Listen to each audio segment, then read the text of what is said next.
E olha, a polícia prendeu um suspeito do assassinato de uma mulher aqui no bairro Cocó. Esse caso foi no último dia 15. Ele estava escondido na zona rural do município de Baturité. Nosso repórter Ricardo Lima tem as informações. Me dá detalhes aqui. A região de Mata, na zona rural do município de Itapiúna, no maciço de Baturité, era o esconderijo de Francisco Xavier do Nascimento Júnior. Ele passou a ficar escondido numa residência nessa região após se envolver no assassinato de uma mulher que ocorreu no dia 15 deste mês no bairro Cocó, em Fortaleza. A vítima, Silvanete Rodrigues de Oliveira, foi atacada quando estava a caminho do trabalho na garupa de uma motocicleta e foi surpreendida pelos atiradores. Ela tinha saído de casa, ela mora logo mais no final aqui da rua Silvanete e ela vinha aqui pela Bento Albuquerque seguindo para o trabalho. Ela trabalha numa empresa aqui próximo, quando já vinha sendo perseguida por dois homens em uma motocicleta. Quando chegou aqui, que parou no sinal, foi aí que esses indivíduos que estavam nessa moto começaram a atirar em Silvanete, que caiu aqui no chão e já ficou sem vida.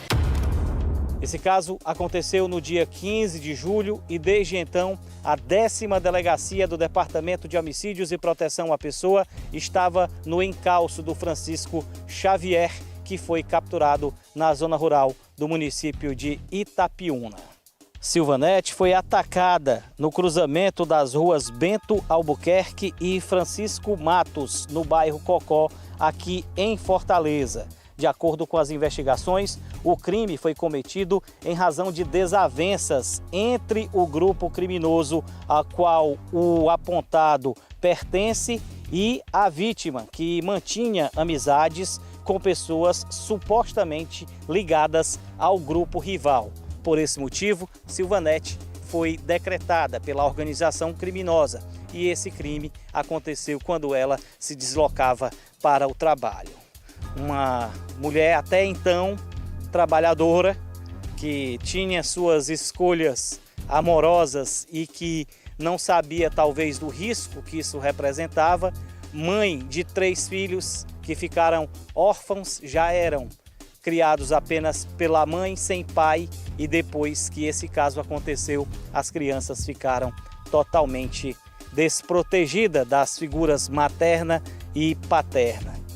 A polícia, alheia a qualquer situação, começou a investigar. O 10º DHPP assumiu as investigações logo que a área de crime foi concluída e o relatório foi realizado. Os agentes iniciaram as buscas por Francisco, que achava estar seguro numa área de mata onde só se ouve o canto dos pássaros. Os agentes chegaram muito silenciosamente para evitar a fuga do suspeito, que ainda tentou escapar, mas a região foi cercada e ele foi capturado e trazido de volta para a capital para pagar pelo crime que cometeu. Durante a tentativa de prendê-lo, Francisco Xavier tentou se esconder no matagal, mas não havia como ele escapar. Os agentes realizaram o cerco e ele foi preso. Francisco conhecia bem a mata que cercava a casa onde ele estava escondido, mas esse conhecimento não foi superior ao da polícia, que conseguiu capturá-lo. Segundo as investigações, ele aparece como coautor do crime, ou seja, ele seria condutor do veículo que levou o atirador ao local do crime e em seguida deu fuga. Por esse motivo, ele vai responder nas penas da lei.